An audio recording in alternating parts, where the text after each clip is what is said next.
দিয়া বলে, আল্লাহর ওলি, আমার কারামত বলতে কিছু নাই, আপনি আসবেন, আল্লাহ আমাকে আগেই জানিয়ে দিয়েছে। আল্লাহ যারে ইচ্ছা তারে দিয়া মিলায় তাওহীদের মেলায়, আল্লাহ যারে ইচ্ছা তারে দিয়া মিলায়, কেউ বুঝিতে পারে না রে আল্লাহ পাকের খেলা, তার নবী গণের খেলা। ওরে চাইলে কেহ আল্লাহর বস্তু নিতে নাহি পারে, উপযুক্ত হইলে রে মাওলা তাই না নিবে কাছে রে তোমার, তাই না নিবে কাছে। মারহাবা। দূর করিয়া দিবে তোমার ভবের যত জ্বালা, বলেন না, দূর করিয়া দিবে তোমার ভবের যত জ্বালা, কেউ বুঝিতে পারে না রে আল্লাহ পাকের খেলা, তার ওলি গণের খেলা। আল্লাহ ওলি সুলাইমান জালালি ডাকতে বলে, আমার রাসূলের পাকের দরুদ শরীফের আমল তুমি করো। এত ছোট্ট বয়সে আমার আল্লাহ তোমাকে এত কারামত দান করেছে, মাগো রাসূলকে তুমি এত সুন্দর ভাবে রাজপুজি করেছো, দরুদ শরীফ পড়িয়া তুমি কূপের কাছে আসছো, কূপের পানি আর নিচে থাকলো না, উপরে চলে আসলো। কি এমন দরুদ শরীফ তুমি আমল করো, আমাকে কি বলা যাবে? আল্লাহু আকবার। কি দরুদ শরীফ তুমি পড়ো না বলো? ওই বাড়ি কামে চলো, আল্লাহর ওলি সুলাইমান জালালি শুনে নেন, আমার মা প্রতিদিনই সার নামাজের পরে আমাকে রাসূলের পাকের দরুদে উসিলা শিক্ষা দেয়। আল্লাহুম্মা সাল্লি আলা সাইয়্যিদিনা মুহাম্মাদিন ওয়াসিলাতি ইলাইকা ওয়া আলিহি ওয়া সাল্লাম। এই দরুদ শরীফের আবার আমাকে শিক্ষা দেয়। ওই দরুদ শরীফ আমি পড়ার কারণে আল্লাহ পাক তার প্রিয় হাবিব, আমি এই বাড়ি কামের উপর আল্লাহ খুশি। আল্লাহ পাক আমাকে অনেক কিছু দেখায়, জোরে কি বলা যাবে না? আল্লাহু আকবার। আল্লাহ তোমার লাইয়া বানায়াছে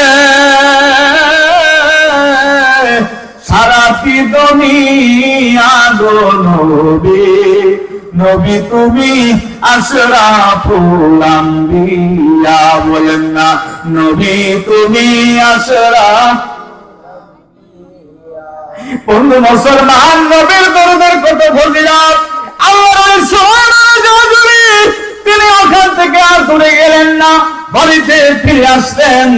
এবার প্রতিদিন তিনি সারা নামাজের উপরে দরুদ শরীফ পড়ে পড়ে হঠাৎ করে আল্লামা সুলাইমান জালালি রাহমাহুল্লাহর ইন্তেকাল শরীফ হয়ে গেল। ইন্তেকাল তিনি করলেন, এলাকার লোকেরা তিনাকে দাফন কাফন শেষ করলেন, জানাজা শেষ হয়ে গেল। আল্লাহর ওলির ইন্তেকালের প্রায় 100 বছর পরে হঠাৎ করে ওনার কবরকে খনন করা হলো। আল্লাহু আকবার।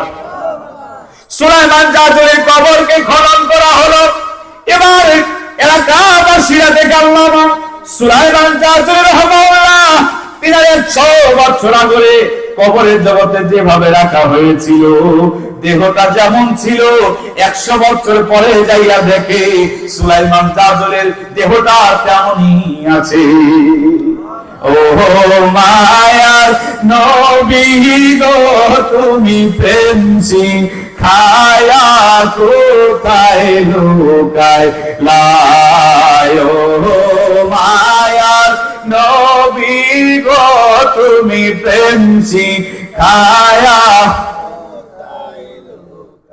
আমি কবে যাব নবী তোমার বাড়ি, কবে যাব তোমার বাড়ি, একবার স্বপ্নে বলো না তুমি প্রেম শিখায়া কোথায় লুকায় লাই, ও মায়ার নবী গো, তুমি প্রেম শিখায়া কোথায়।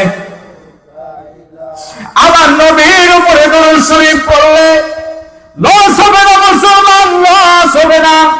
বেশি বেশি করে দরুদ শরীফের আমল করবেন।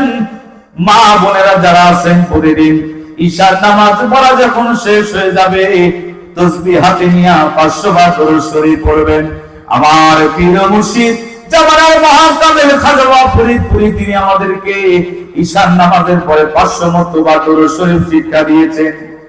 এই জাকের ভাইরা যদি রাসূলুল্লাহকে দেখতে চান, রাসূলুল্লাহ দিদার যদি লাভ করতে চান, রাসূলের পাকের উপরে দরুদ শরীফ পড়তে হবে। প্রতিদিন ঈশার নামাজের পরে দরুদ শরীফের আমল আপনি কন্টিনিউ করে দেন। আল্লাহু আকবার।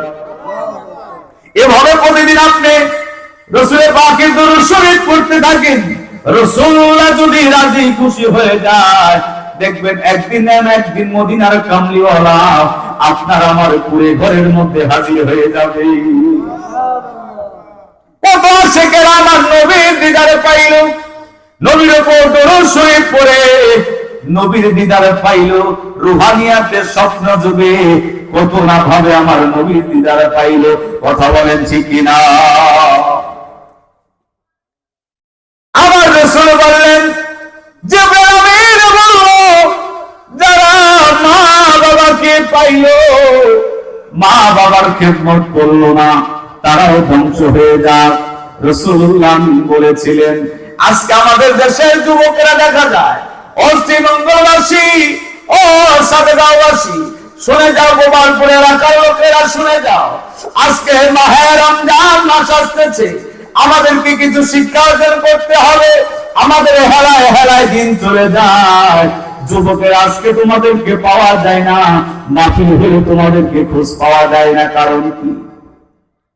মা বাবার খেদমত থেকে তোমরা দূরে।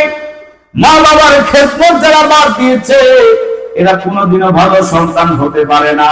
যত টাকাওয়ালা সম্পদওয়ালা হোক, মা বাবার খেদমত বাদ দিয়েছে যারা, এদের টাকার কোনো দাম নাই। কথা বলেন ঠিক কিনা? কোটি টাকার সম্পদ থাকতে পারে, আমাদের দেশের এমন কিছু যুবক আছে, মা বাবার রাখিয়া শহরে তারা বড় বড় বিল্ডিং এর মধ্যে থাকে। আছে কিনা? মা বাবাকে গ্রামের মধ্যে, মা বাবাকে বৃদ্ধাশ্রমে, মা বাবাকে অবহেলিত করিয়া বিবিকে নিয়া বিল্ডিং এর মধ্যে তুমি থাকো। কি সুখের আশায় তুমি আছো? মা বাবাই তো বড় আসল সুখ। মা বাবাকে কষ্ট দিয়া কোনোদিনও সুখ আশা করা যায় না। কথা বলেন ঠিক কিনা? আল্লাহ বলেছেন, অবিলম্বে হিসানা, তোমরা তোমাদের মা বাবার প্রতি ihsan করো, দয়া করো। তোমরা যদি তোমার মা বাবার প্রতি ihsan করো, দয়া করো রে ও বান্দা, আমি আল্লাহ তোমাদের প্রতি দয়া করব। আল্লাহু আকবার বলবেন না? এই জন্য যুবকদেরকে বলি, ও যুবকেরা, মা বাবার খেদমত করো রে, মা বাবার খেদমত বাদ দিও না। আমার রাসূল বলেছে, আমি রাসূলুল্লাহ কোনদিনও আমার মায়ের খেদমত আমি বাদ দেই নাই। আমি রাসূল এতিম হয়েছিলাম ছোট্টবেলায়, দুনিয়াতে আসার আগে আমার আব্বা জান ইন্তেকাল করেছিল, আমি রাসূল এতিম ছিলাম। মামিনার ঘরে, মক্কা নগরে আমার জন্ম হয়েছিল রে। এই মক্কা নগরে মামিনার ঘরের মধ্যে, পুরে ঘরের মধ্যে আমি রাসূলের জন্ম হয়েছিল। তার পাশে খেজুরের পাতার ছাউনি, আমি রাসূল ঘরের মধ্যে আসছি। হঠাৎ করে মক্কা নগরে একদিন বিশাল বেমারি দেখা দিল, রোগ দেখা দিল। আব্দুল মুত্তালিব আমার দাদা এলাকার মধ্যে আরাজ করলো, যদি ভালো কোনো পাশের শহরে ভালো কাউকে পাই, আমার নাতিকে দত্তক রাখবো। আল্লাহু আকবার। মা মেনাও রাজি হলেন। হঠাৎ করে হালিমাতুস সাদিয়া রওনা হয়ে গেছে এই বাচ্চাকে দত্তক নেওয়ার জন্য। বাচ্চাকে লালন পালন করবে, মক্কা নগরের বাচ্চাকে নিয়ে আসবে তার এলাকার মধ্যে। এবার তিনি কি করলেন, একটা ছোট্ট ভাঙ্গা তিনি একটা ঘোড়া নিয়া কিংবা উট নিয়া রওনা হয়ে গেলেন। ঘোড়া ওই উটের শরীর চলে না, আস্তে আস্তে করে তিনি যাচ্ছেন। কিন্তু তার আগে সমস্ত উটওয়ালারা, ঘোড়াওয়ালারা মক্কা নগরে তারা হাজির হয়ে গেছে। আল্লাহু আকবার। সময় দেয় মক্কা নগরের ভালো ভালো ছোট ছোট বাচ্চাদেরকে নিয়ে নিয়েছে, দত্তক নিয়ে নিয়েছে। কিন্তু আমার নবী রহমতের নবী, মায়ের নবী গরিব বলে ভাঙা ঘর দেখে কেউ মা মেনার ঘরের কাছে যায় না। মা মেনার ভাঙা ঘর দেখে কেউ ঘরের কাছে যায় না রে। সবাই যার যার মতো ছোট্ট ছোট্ট বাচ্চাদেরকে নিয়ে দত্তক নিয়ে তিনারা চলে গেছে, কিন্তু মা আমিনার ঘরের কাছে কেউ যায় না। হালিমাতু সাদিয়া যখন আসলেন একটা উকি দিয়েছে। আল্লাহু আকবার। হালিমাতু সাদিয়া বলেন, আমি যখন মা আমিনার ঘরের মধ্যে উকি দিয়েছি রে, আমি দেখলাম যেন মা আমিনার ঘরের মধ্যে একটা পূর্ণিমার চাঁদ উদয় হয়ে আছে। আল্লাহু আকবার বলে হালিমাতু সাদিয়া আব্দুল মুত্তালিবকে বললেন, আপনার নাতিকে আমাকে দিতে হবে, আমি নিতে চাই। যেই মাত্র শিশু মুহাম্মদ রাসূলুল্লাহকে কোলের মধ্যে নিয়েছে, হালিমাতু সাদিয়ার স্তনে দুধ বৃদ্ধি পেয়ে গেছে। হালিমাতু সাদিয়া বলে, ও মেরা, তোমার সন্তানকে নিতে চাই, তোমার কোনো দাবি আছে রে? বলে, না, দাবি না, আমার সন্তানকে ভালোভাবে লালন পালন করতে হবে। আমার সন্তানকে আপনি আদর করবেন, মায়ের আদর দিবেন, ভালোবাসা দিবেন। এই কথা বলে হালিমাতু সাদিয়া কোলের মধ্যে নিয়েছে। এবার তিনি দুধ পান করাবে। আল্লাহু আকবার বলেন, দুধ পান করাবে। স্তনে রাসূলুল্লাহ মুখ লাগিয়েছে, বাকি স্তনে যখন মুখ লাগানোর জন্য নিয়ে গিয়েছে, রাসূলুল্লাহর মুখ লাগায় না।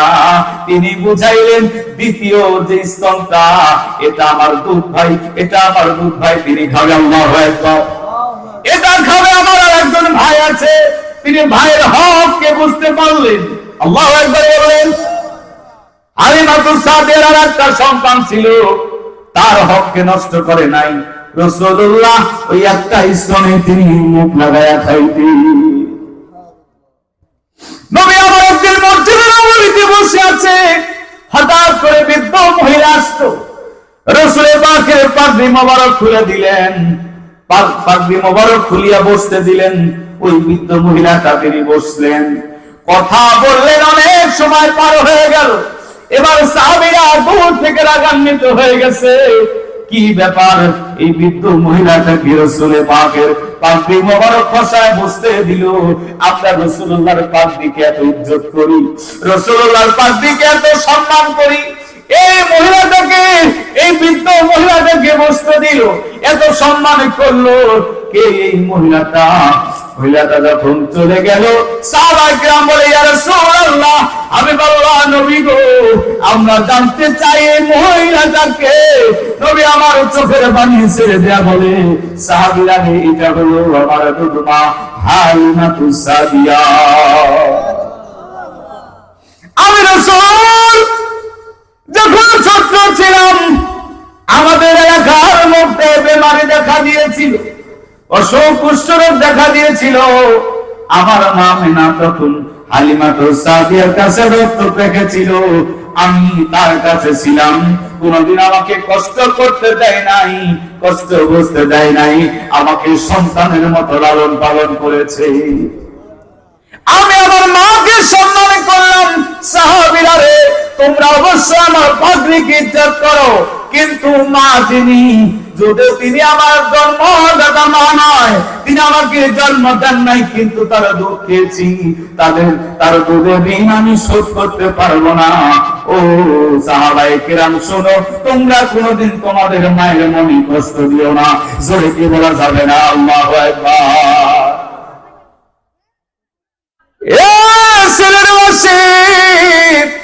শ্রীমঙ্গলবাসী, সাদেগাঁওবাসী, গোপালপুর এলাকার মুসলমানেরা, শুনে নাও, মা বাবার খেদমত আজকে বাদ দিয়ে যুবকেরা কত নারীর পিছনে করো, কত যুবতীর পিছনে করো।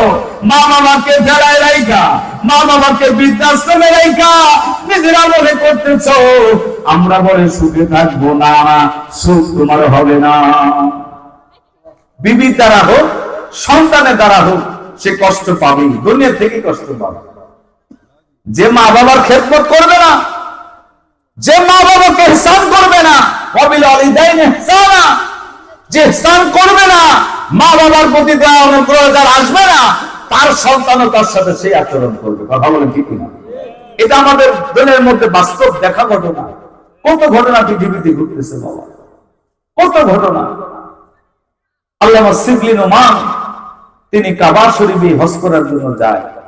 অনেক দিন যাবত তিনি যান। হঠাৎ করে দেখে একটা অন্ধ মানুষ, বয়স মধ্যম বয়স, চোখ অন্ধ, মাথা চুপড়াইতেছে কাবা ঘরের সাথে। আল্লাহু আকবার, রক্ত বের হয়ে গেছে। আল্লামা শিবলি নোমান বলে, ওগো ব্যক্তি তুমি কে, তোমার পরিচয় কি? তুমি এভাবে মাথা চুপড়াও কাবা ঘরের সাথে, কারণ কি? তোমার কি হয়েছে বলো। শিবলি নোমান এই কথা যখনই বলেছে তিনি আরো হাউমাউ করে কান্না শুরু করে দিয়েছে। বলে আপনি কে? বলে আমি শিবলি নোমান। আল্লাহু আকবার বলে। ওই অন্ধ ব্যক্তি ডাক দিয়ে বলে, শিবলি নোমান আপনার নাম আমি অনেক শুনেছি, আপনি জামানার মস্ত বড় আল্লাহর ওলি, আপনি একজন বুজুর্গ ব্যক্তি, আমি একজন অভাগী মানুষ, আমি বড় কষ্ট করে মক্কার এই কাবা ঘরে মাথা চুপড়াই, আল্লাহ কি আমাকে মাফ করবে নাকি? তোমার কি হয়েছে বলো। ওই অন্ধ ব্যক্তি ডাক দিয়া বলে, ও আল্লাহর ওলি, আমি একজন কাঠুরিয়া, বনের মধ্যে কাঠ কাটতাম, বাজারে নিয়ে বিক্রি করতাম, আর আমার সংসার চালাইতাম। সংসারে আমার ছেলে মেয়ে, বিবি, আমার একটা মা ছিল। আমি একদিন আমার বিবিকে বললাম, বিবি রে আজকে বাড়িতে আসবো না, আজকে অনেক টাকার দরকার, কাজ কাটতে হবে অনেক। দুপুর হইলে তুমি আমার জন্য খাবার রান্না করে নিয়ে যাইও, বনের মধ্যে আমার জন্য তুমি খাবার নিয়ে যাইও। কাঠুরিয়া বনের মধ্যে কাজ কাটে, দুপুর পার হয়ে যায়, বিকাল হয়ে যায়, খাবার কেউ নিয়ে যায় না। এবার কাঠুরিয়া বাড়িতে আসলেন, বিবিকে বললেন, বিবি রে বিকাল হয়ে গেল, আমার খাবার কোথায়? এবার ওই বিবি কোনো কথা বলে না। কাঠুরিয়া রাগান্বিত হইয়া বলে, বিবি ক্ষুধা লাগছে, আমার খাবার কই? আমার খাবার কেন তুমি নিলা না বলো? বিবি ডাক দিয়া বলে, তোমার খাবার আমি রান্না করতে পারবো না, তোমার বাড়িতেও আমি থাকবো না, আমি চলে যাব। বলে কারণ কি বলো?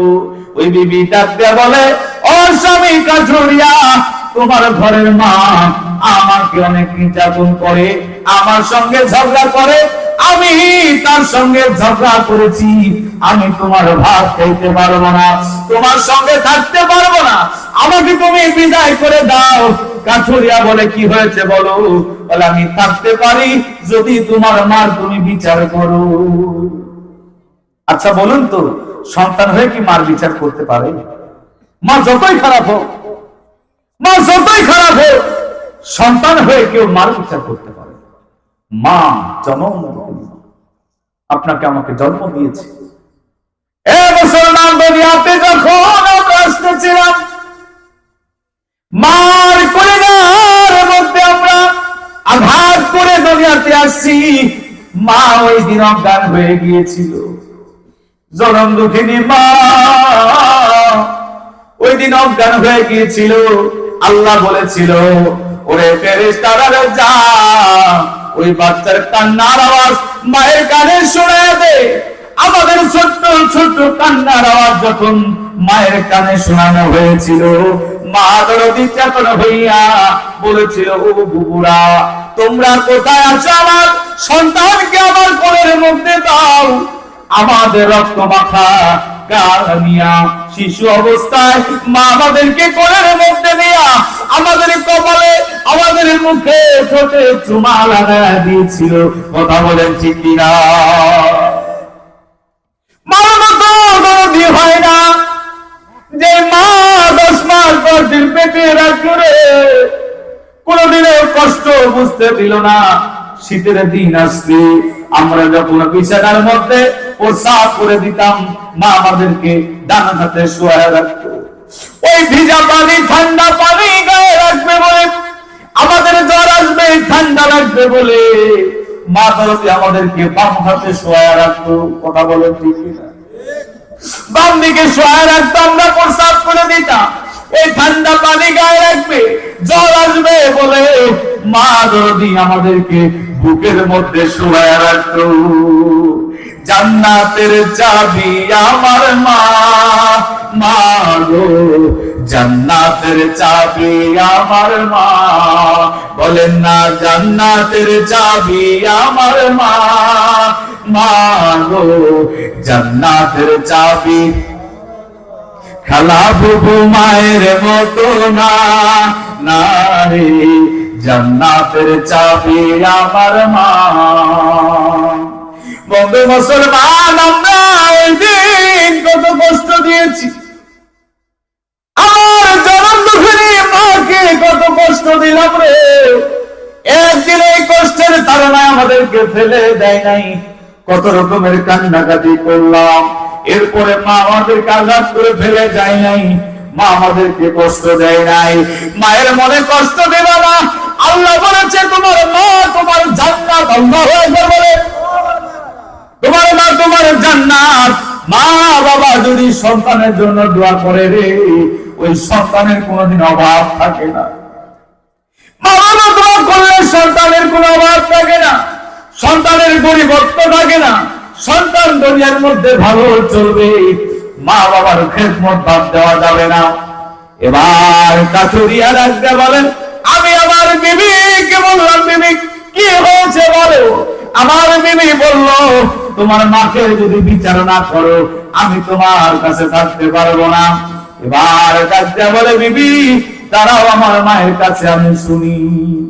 শীতের দিনে কাছুরিয়ার মা আগুন দাবাইতে ছিল, বসে বসে পিছন দিক থেকে যাইয়া বিবির কথা শুনিয়া কাছুরিয়া তার মায়ের পিছন দিক থেকে একটা লাথি মারছে। মায়ের পিছন দিক থেকে একটা লাথি মারছে রে। মা সন্তানের লাথি খাইয়া আগুনের মধ্যে পড়ে ছটফট করে দুনিয়ার থেকে বিদায় নেয়। ওই কাছুরিয়া বিবির কথায় মাকে লাথি মারলো, মা দুনিয়ার থেকে বিদায় নিয়ে গেল। এবার সন্তান কাছুরিয়া চিন্তায় পড়ে যায়, আমি করলাম কি। তোমার কথা মতো আমি মা কি লাথি মারলাম, মা দুনিয়ার থেকে বিদায় নিয়ে গেল, আমার আল্লাহ কি আমাকে মাফ করবে নি। বিবিরে যে মাকে হারাইলাম তোমাকেও রাখতে চাই না, তুমিও চলে যাও। বিবিও চলে গেল। বন্ধু মুসলমান, কাছুরিয়া ডাকতে বলে, ও আল্লাহর ওলি শিবলি রুমান, আজ 1 নয় 2 নয় 30 বছর পর্যন্ত মক্কা নগরে আমি মাথা টুকরা টুকরা আল্লাহর কাছে মাপ চাই। আপনি বলুন তো দেখি আমার আল্লাহ কি আমাকে মাফ করবেনি? শিবলি রুমান মুরাকাবায় বসে আল্লাহর সঙ্গে কথা বলা শুরু করে দিল। আল্লাহু আকবার বলে। শিবলি রুমান আল্লাহর সাথে কথা বলা শুরু করে দিল। আমার আল্লাহ জানায় দিল, শিবলি রুমান শোনো শোনো, তোমার মা ওই কাছুরিয়ার মাকে আঘাত করেছে, তার মা দুনিয়া থেকে বিদায় নিয়েছে। তার মা যদি তাকে মাফ না করে আমি আল্লাহ তাকে মাফ করতে পারবো না। মায়ের মনে আঘাত দিয়া কেউ যদি বড় আলেম সাহেব হয়, মুফতি সাহেব হয়, মুহাদ্দিস সাহেব হয়, মক্কা মদিনার ইমাম হয়, এ বন্ধু মুসলমান শুনো, মার মনে আঘাত দিয়া বাবার মনে আঘাত দিয়া তুমি পারবো আল্লাহর কাজে লাগবে না। কথা বলে ঠিক কিনা? আমার আল্লাহ কবুল করবে না, করবে না, করবে না। এই জন্য যুবকদেরকে বলি, এ যুবকেরা মাহে রমজান মাস আসতেছে, তোমরা তোমাদের মা বাবার প্রতি ihsan করো, দয়া করো, ওযু বানায়া 5 ওয়াক্ত নামাজ পড়ো, মা বাবার কদম বুঝি করো, মা বাবার কাছ থেকে দোয়া নাও। মা বাবা যদি দোয়া করে রে, ওই সন্তানের কোনো দুঃখ থাকবে না, অভাব থাকবে না, জোরে কি বলা যাবে না আল্লাহু আকবার। মাহে রমজান মাস আসতেছে, রমজান আসলে সমস্ত কিছুর দাম বেড়ে যায়। দেখবেন ব্যবসায়িকরা অন্য মাসে ব্যবসার কোনো দাম বাড়ায় না, কিন্তু রমজান আসলে মুসলমান ব্যবসায়িকরা সমস্ত কিছুর দাম বাড়ায় দেয়। কথা বলে ঠিক কিনা? কত সিন্ডিকেট আমাদের বাংলাদেশে, তেলের দাম বেড়ে যায়, পেঁয়াজের দাম বেড়ে যায়, রসুনের দাম বেড়ে যায়, লবণের দাম বেড়ে যায়, আদার দাম বেড়ে যায়। মাহে রমজান মাস আসলে যত সিন্ডিকেট আছে বাংলাদেশে দেখা যায়। কথা বলে ঠিক কিনা? আল্লাহ তো মাহে রমজান মাসে বলছে শয়তানকে আমি বন্দী করে রাখি। এরপরে কেন অবৈধ কাজ হয়? কেন খাদ্যের মধ্যে ভেজাল মিশানো হয়? কারণ শয়তানের কাজ হলো শয়তানকে সিস্টেম করে মানুষকে তৈরি করে চলে যাওয়া। কথা বলেন ঠিক কিনা? মানুষ শয়তান, জিন শয়তান, কবির শয়তান, আর হুয়া শয়তান, নব শয়তান। 5 প্রকার শয়তান। কয় প্রকার? জোরে বলেন। মানুষ শয়তান। এই যে রমজান মাসে ভেজাল দেয় খাদ্যের মধ্যে, শয়তানকে বন্দী করে রাখা হয়। তারপরে এই শয়তানটা কেন খোলা? এই শয়তানদের কি কেন বন্দী হয় না? কারণ শয়তানের কাজ হলো মানুষের মধ্যে ঢুকে শয়তানি করে, শয়তান বানাইয়া তাকে খিলাফতে দিয়ে সে চলে যায়। কিন্তু মানুষও কি কিছু শয়তান আছে? কথা বলেন। রমজান মাস আসলে এরা ভেজাল দেয়, দাম বাড়ায় দেয়, সিন্ডিকেট করে। এই সমস্ত ভেজাইলা মানুষদেরকে আমরা বলতে চাই শয়তানের দলে যোগ দিও না, লাভ কম করো। আল্লাহ মাহে রমজান মাসে বরকত দিব, আল্লাহ পাক মাহে রমজান মাসে নাজাত দিব, মাগফিরাত দিব। তুমি যদি নিয়ত করে পবিত্র নিয়ত দিয়ে ব্যবসা করো, এই ব্যবসার মধ্যে আল্লাহ বরকত দিবে মাহে রমজান মাসের ওসিলায়। কথা বলে ঠিক না? কারণ মাহে রমজান মাসে নফল ইবাদত আল্লাহ পাক সব বাড়িয়ে দিয়েছে। অন্য মাসের ইবাদত, অন্য মাসের নামাজ, অন্য মাসের ফরজ ইবাদত মাহে রমজান মাসে নফল ইবাদতের সমতুল্য। কথা বলেন ঠিক না? উম্মতে মুহাম্মাদী হওয়ার কারণে আমাদের এত দাম। অন্য নবীর উম্মতেরা, নবী আলাইহিস সালামরা তেনাদের হায়াত ছিল বেশি, আমল করেছে বেশি, কিন্তু সওয়াব পাইছে কম। আমরা আখির নবীর উম্মত, আমাদের হায়াত কম। আল্লাহু আকবার বলে। হায়াত কম, আমল করি কম, কিন্তু সওয়াব বেশি। কেন বেশি? একটা ঘটনা আপনাদেরকে আমি শোনাই। আল্লাহর পয়গম্বর মুসা আলাইহিস সালাম একদিন রাস্তা দিয়ে তিনি যাচ্ছেন। হঠাৎ করে রাস্তা দিয়ে আল্লাহর পয়গম্বর যখন যায়, আল্লাহ বললেন পয়গম্বর মুসা, পাহাড়ের কাছে তুমি একটু দাঁড়ায়া যাও। আল্লাহর পয়গম্বর দাঁড়ায় গেলেন। আল্লাহ বললেন তোমার হাতের লাঠি দিয়া সাদা পাথরের উপরে তুমি নিক্ষেপ করো। বিশাল একটা সাদা পাথরের উপরে আল্লাহর পয়গম্বর মুসা আলাইহিস সালাম লাঠি দিয়ে নিক্ষেপ করলেন। করার সঙ্গে সঙ্গে পাথর দুটা ভাগ হয়ে যায়। ওই পাথরের মাঝখান দিয়ে একজন দরবেশ ব্যক্তি বের হয়ে আসলো। একজন জুব্বা পরাওয়ালা দরবেশ ব্যক্তি, নামাজওয়ালা ব্যক্তি বের হয়ে আসলো। আল্লাহর পয়গম্বর অবাক হয়ে গেলেন। আল্লাহু আকবার বলে। আল্লাহর পয়গম্বর মুসা আলাইহিস সালাম ডাক দেয়া বলে, ওগো দরবেশ ব্যক্তি, এই পাথরের মধ্যে তুমি আছো, অবাক করা ঘটনা। কারণ কি? কেমন করে তুমি থাকো এখানে? কয়দিন তুমি আছো?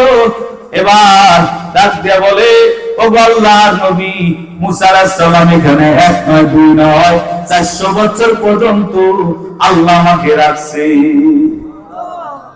400 বছর পর্যন্ত এই পাথরের মধ্যে আমি আছি। আল্লাহ পাক আমাকে 400 বছর পর্যন্ত এই পাথরের মধ্যে রাখি, আমাকে ইবাদত করাই। আমি আল্লাহর জিকির করি, তাসবিহ তেলাওয়াত করি। আল্লাহর পয়গম্বর ডাকতে বলে, খাও কি? বলে, আমার যখন ক্ষুধা লাগে, আমি মনে করার আগে জান্নাত থেকে আল্লাহ পাক আমাকে ফল পাঠায়া দেয়। আমি যদি একদিন খাবার খাই 100 বছর আমার ক্ষুধা লাগে না। আল্লাহর ওলি ডাকতে বলে, আল্লাহর পয়গম্বর 400 বছর পর্যন্ত আমি এখানে ইবাদত করি, আমার আল্লাহর জিকির করি।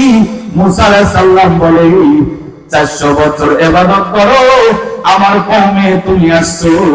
ওগো আল্লাহর ওলি দরবেশ ব্যক্তি, আমার উম্মতের মধ্যে তোমার চাইতে আর কোন দামি উম্মত হতে পারে না। তুমি শ্রেষ্ঠ উম্মত। 400 বছর ইবাদত করো। এই 400 বছর ইবাদত করার মতো উম্মত তোমার আর নাই। তুমি আমার শ্রেষ্ঠ উম্মত, তুমি আমার দামি উম্মত। বলে আমার 400 বছরের এবার তিনি গর্ব করতেছেন? আখিরি জামানার একজন নবী আসবে, যে নবী সমস্ত নবীদের পরে আসবে, সমস্ত নবীদের ইমাম হবে, যে নবীর কথা তাওরাতের মধ্যে আসছে, যে নবীর কথা ইঞ্জিনের মধ্যে আসছে, জাফরের মধ্যে আসছে, সমস্ত কিতাবের মধ্যে আসছে। ওই আখির নবী যেদিন আসবে তার উম্মতের পাওয়ার আল্লাহ বাড়াবে। বলে কেমন করে বাড়াবে? ওই ধর্মের ব্যক্তি রাজ্য বলে, ও আল্লাহর নবী 400 বছর ইবাদত করলাম, এই গর্ব নিয়ে আপনি ব্যস্ত আছেন। আখিরে জামানার নবী যেদিন আসবে ওনাকে আল্লাহ পাক একটা মাস দান করবে, মাহে রমজান মাস। আল্লাহ বললেন ইয়া আইয়ুহাল্লাযীনা আমানু কুতিবা আলাইকুমুস সিয়াম কামা কুতিবা আলাল্লাযীনা মিন ক্বাবলিকুম লাআল্লাকুম তাত্তাকুন। আল্লাহ বললেন তোমাদের জন্য একটা মাস আমার হাবিবের কারণে দিয়েছি। আল্লাহু আকবার। কারণ নবীকে যদি আল্লাহ না বানাইতো আমরা নামাজ পাইতাম না, নবী না আসলে রোজা পাইতাম না, নবী না আসলে কোরআন পাইতাম না, নবী না আসলে হজ পাইতাম না, নবী না আসলে কুরবানি কেমনে করতে হয় জানতাম না। নবী আসছে বিদায় আমরা সব পাইলাম, নবীর কারণে মাহে রমজান পেয়েছি। কথা বলেন ঠিক কিনা? ও আল্লাহর ওলি, দরবার ব্যক্তিরা কেবল আল্লাহর পয়গম্বর। আল্লাহ পাক আখিরে জামানার নবীকে একটা মাস, মাহে রমজান মাস, কুতিবা আলাইকুমুস সিয়াম, সিয়াম মাস দিবে, রোজার মাস দিবে। যে রমজান মাসের গুরুত্বকে আল্লাহ বাড়িয়ে দিবে। মাহে রমজান মাসে কেউ যদি ইবাদত করে আল্লাহ তার ইবাদতকে হাজার হাজার গুণ বাড়ায় দিবে। জোরে কি বলা যাবে না আল্লাহু আকবার? মাহে রমজান মাসে যদি কেউ দান করে অন্যান্য মাসের চাইতে হাজার গুণ সওয়াব বেশি। মাহে রমজান মাসে যদি কেউ কাউকে ইফতারি করায় খাওয়ায় অন্যান্য মাসের চাইতে সওয়াব বেশি, হাজার গুণ সওয়াব বেশি। আল্লাহু আকবার বলেন। এইজন্য মাহে রমজান মাসে আপনারা মেহমানদারি করবেন। কেউ যদি কোন ইফতারি বান্দাকে যদি ইফতারি করায়, আমার রাসূল বলেছেন, আল্লাহ বলে দিয়েছেন মাহে রমজান মাসে সে যদি রোজা নাও থাকে, ইফতারি যদি রমজান মাসে রোজাদারকে ইফতারি করায়, একটা রোজাদারের সওয়াব তার আমলনামায় দেওয়া হয়। কিন্তু রোজা বাদ দেওয়া যাবে না। অনেকেই আপনারা অজুহাত দেখান, আমি পরিশ্রম করি, কষ্ট করি, রোজা কেমনে রাখবো, কেমনে আমি থাকবো, এইটা বলা যাবে না।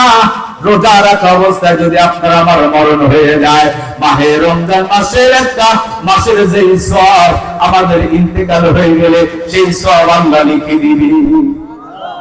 শুধু তাই নয় রে মুসলমান, মাহে রমজান মাস আসার আগে কেউ যদি নিয়ত করে আমি মাহে রমজান মাস একটা মাস রোজা রাখবো, এই নিয়ত করে রমজান মাসের আগে যদি তার মরণ হয়ে যায়, ইন্তেকাল যদি হয়ে যায়, রমজান মাস সে পেল না কিন্তু ইন্তেকাল হয়ে গেছে, ওই ইন্তেকালের পরে রমজান মাস যদিও পাই নাই, কিন্তু আমার আল্লাহ পাক মাহে রমজান মাসের সওয়াব ওই মৃত ব্যক্তির আমলনামায় আল্লাহ পাক সঙ্গে সঙ্গে লিখে দিবে।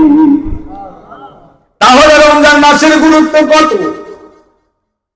আল্লাহর পয়গম্বর মুসা আলাইহিস সালাম বলে কেমন করে দাম বাড়লো। এবার ওই ধর্মের ব্যক্তি দাস দিয়ে বলে মাহে রমজান মাসের মধ্যে আমার আল্লাহ একটা গুরুত্বপূর্ণ রজনী দিয়েছে, সেই রজনীটার নাম হলো লাইলাতুল কদরের রজনী। আল্লাহু আকবার।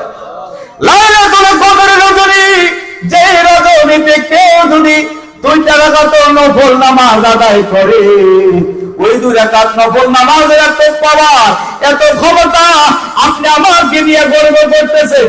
400 বছর পর্যন্ত আমি পাথরের মধ্যে ইবাদত করি, আপনি বলেন আপনার শ্রেষ্ঠ উম্মত আমি।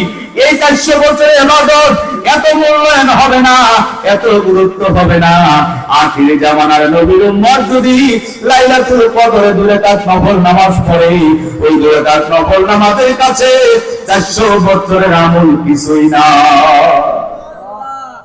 তাহলে প্রবাসী যুবক ভাইরা, মুরব্বী বাবারা, মা বোনেরা, মাহে রমজান মাস আমাদের সামনে চলে আসতেছে। আর মাত্র 2 থেকে 3টা দিন বাকি। আমরা মাহে রমজান মাসের প্রস্তুতি নিব। মাহে রমজান মাসে বেশি বেশি ইবাদত করব, বেশি বেশি আল্লাহ জিকির করব, কুরআন তেলাওয়াত করব, তাসবিহ তেলাওয়াত করব, নফল ইবাদত করব। মা বোনেরা যারা আছেন, কুরআন শরীফ অনেক দিন আপনারা পড়েন না, ঘরের মধ্যে কুরআন শরীফের উপরে ময়লা পড়ে গেছে।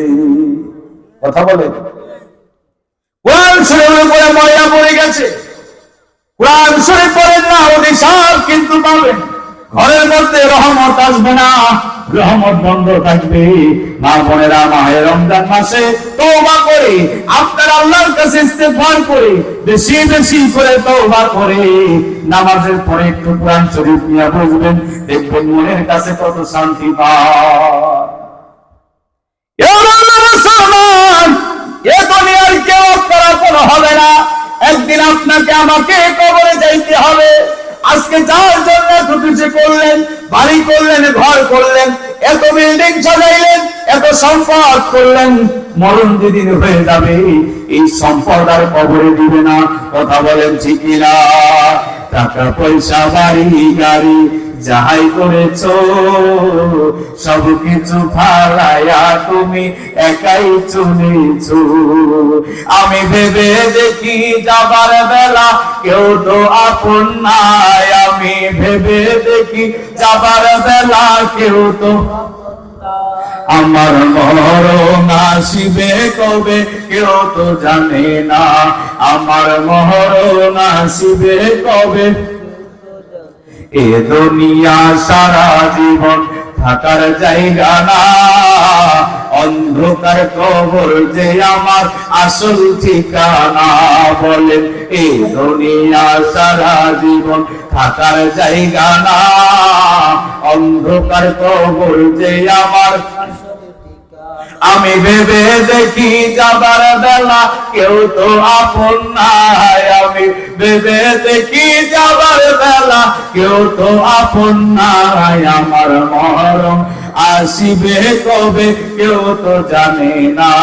আমার মরণ আসিবে কবে।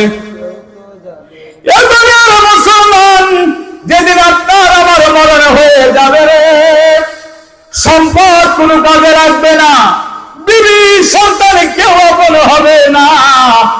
ওই দিন সম্পদ, এত টাকা করলেন, বাড়ি করলেন, ঘর করলেন, এত টাকা খরচ করে বিল্ডিং বানাইলেন, ওই ঘরের মধ্যে লাশটাকে রাখবে না। ওই লাশটাকে ঘরের মধ্য থেকে বের করে, বিল্ডিং থেকে বের করে বাড়ির সামনে, উঠানের সামনে রাখবে। এলাকার লোকেরা দেখতে আসবে, কেউ বলবে তোমরা বাঁশ কাটো, বাঁশ ঝাড়ে যাও, বাঁশ কেটে রেডি করো। কেউ বা দোকানে চলে যাবে কাফনের কাপড় আনার জন্য। কথা বলেন ঠিক কিনা? আপনারা প্রিয়জনেরা তাড়াতাড়ি করবে, ইমাম সাহেব সেই গোসল করাবে, এলাকার হাজী সাহেবরা গোসল করাবে, যারা এলাকার মাতবার প্রধান আছে এরা বলবে তাড়াতাড়ি করে জানাজার ব্যবস্থা করো, লাশ যদি বেশিক্ষণ রাখা যায় পচে যাবে, হয়ে যাবে, লাশ বন্ধ হয়ে যাবে। তাড়াতাড়ি করে কবর দেওয়ার ব্যবস্থা করো। এ মুসলমান, একটু চিন্তা করলেন না? এ জীবন জীবন না, এ দুনিয়ার ভোগ বিলাসিতা ছাড়তে হবে। রাসূল বললেন, আর দুনিয়া মাজরাতুল আখিরাহ, দুনিয়াটা হলো বাজারের জায়গা, দুনিয়াটা হলো ক্রয় করার জায়গা। এখান থেকে ভালো মন্দ নিয়ে যাইতে হবে। এখান থেকে যদি ভালো মন্দ না নিয়ে যাইতে পারি রে, আল্লাহর দরবারে যা কিন্তু দাঁড়াইতে হবে। কথা বলেন ঠিক কিনা? ওই দিন কেউ আপনাকে বাঁচাইতে পারবে না, কেউ আপনাকে বাঁচাইতে পারবে না। কবরে যখন রাখা হবে, কবরটা অন্ধকার হয়ে যাবে। জানাজা যখন শেষ করাইয়া খাটুরিটা নিয়ে যখন কবরের কাছে যাবে, ইমাম সাহেব বলবে আপনারা আস্তে আস্তে করে কালেমা শরীফ পড়ে, আপনারা আস্তে আস্তে করে লাশটাকে কবরে নামান। 3 জন ব্যক্তি কবরের মধ্যে নামবে। বিসমিল্লাহি ওয়া বিল্লাহি ওয়া লা মিল্লাতে রাসূলুল্লাহ বলে দোয়া করে আমাদেরকে শেষ বিদায় দিবে। ইমাম সাহেব বলে বাসের সামানা বলা দিয়া এই কবরটা তোমরা আস্তে আস্তে ঢাকতে থাকো, বাসের তালাই দিয়া কবরটা ঢাকা হবে। এরপর ইমাম সাহেব শিখায়া দিবে মিনহা খলাকনাকুম ওয়া ফিহা নুঈদুকুম ওয়া মিনহা নুখরিজুকুম তারাতান উখরা বলে মাটি দিবে। মন কেমন মাটি আপনার আমার কবরে পড়বে, কবরটা অন্ধকার হয়ে যাবে। ওই কবরে বন্ধু নাই, বিবি নাই, সন্তান নাই, ভাই নাই, আপনজন নাই, কেউ থাকবে না, অন্ধকার হয়ে যাবে। ওই কবরে শোয়ার পরে আপনি এত জোরে কান্না করবেন, কান্না কেউ শুনতে পাবে না, কান্না কেউ শুনতে পাবে না, অন্ধকার হয়ে যাবে কবর। একটু মনোযোগ দেন, কবরের পরে জমা করেন। যাদের আপনি আমি কবরের সামনে, ওই কবরের উপরে সবাই আমাদের জন্য দোয়া করবে। ইমাম সাহেব বলবে কবরটা ছেড়ে দিতে, 40 কদম যান বানা যান, সময় হয়ে গেলে মুনকার নাকির চলে আসবে, সুবহানাল্লাহ করবে। আল্লাহ পাকের পক্ষ থেকে ফেরেশতারা আসবে, বলবে রাদিতু বিল্লাহি রাব্বাও, তোমার রবকে, তোমার দিন কি, তোমার রবকে, তোমার দিন কি ছিল, তোমার নবী কে ছিল, কতই না প্রশ্ন আমাদেরকে করবে।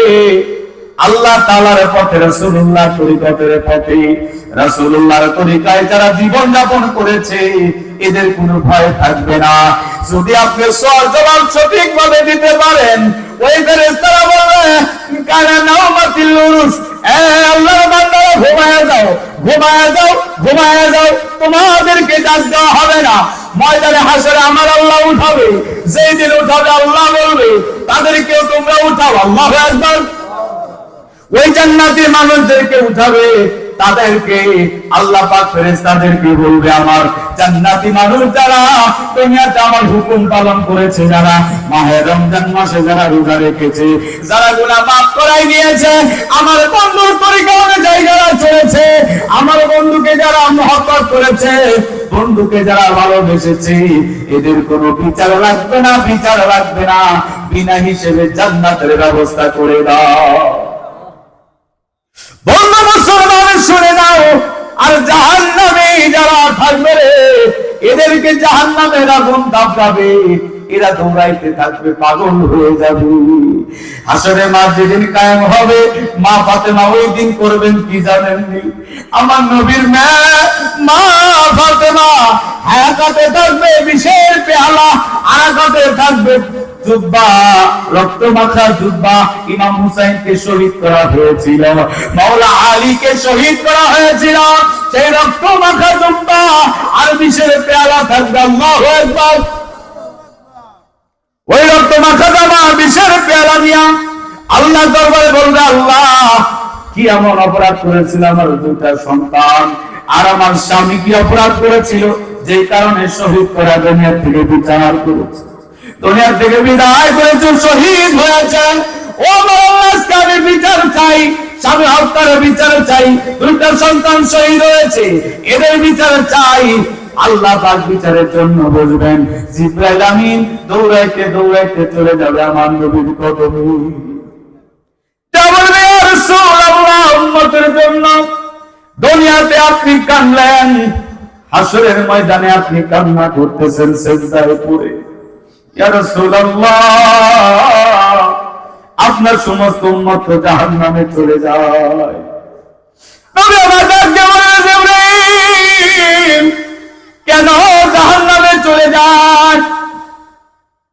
আমি আমার উম্মত ছাড়া কিছুই বুঝি নাই, যে উম্মতের জন্য আমি পেট ভরে খাবার খাই নাই, আমি রাসূল আরামের বিছানায় শুই নাই, আমি রাসূল খোদার তরবায় পেটে পাথর ভাবিয়া আল্লাহর দরবারে কান্না করতাম। এখন হাসরের ময়দানে আমি আমার উম্মতের জন্য কান্দি রে। জিবরাইল আমার উম্মত কেন জাহান্নামে যাবে?